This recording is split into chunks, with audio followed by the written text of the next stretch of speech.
Sur toute l'exploitation, j'avais des grappes de cette taille. Par contre, le cobios fleur, j'ai réussi à le positionner comme il fallait au début de la fleur. Et malgré les conditions climatiques par la suite qui sont intervenues, qui ont été très problématiques, il y a eu des à-coups de chaleur, de froid et compagnie, ça c'était pas du tout bon.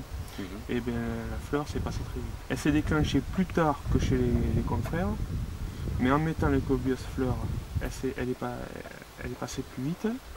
Et j'ai eu donc un stade phénologique très harmonieux sur tout l'ensemble du vignoble. Alors que finalement, d'après les statistiques que j'ai vues chez les confrères, il y a une hétérogénéité assez importante. Il y a eu des phénomènes de coulure et d'hivernage sur le merlot cette année. Ouais, vous n'en avez pas eu? Non, pas du tout. Vous m'aviez dit, enfin sur la plaquette, vous m'aviez dit qu'il faut commencer le cobios fleur au tout début de la période de la floraison. De la floraison, oui. J'ai commencé entre 5 et 10% du début de la fleur. Parfait. Donc au tout début. Ça saute aux yeux avec les statistiques que j'ai, c'est impressionnant.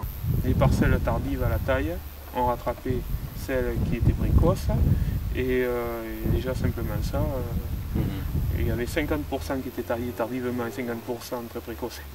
Tout ça c'est ramené dans un mouchoir de poche. C'est plus important en mécanique en ce sens que bon, si on a toutes les grappes qui sont homogènes, ça, on ramasse tout.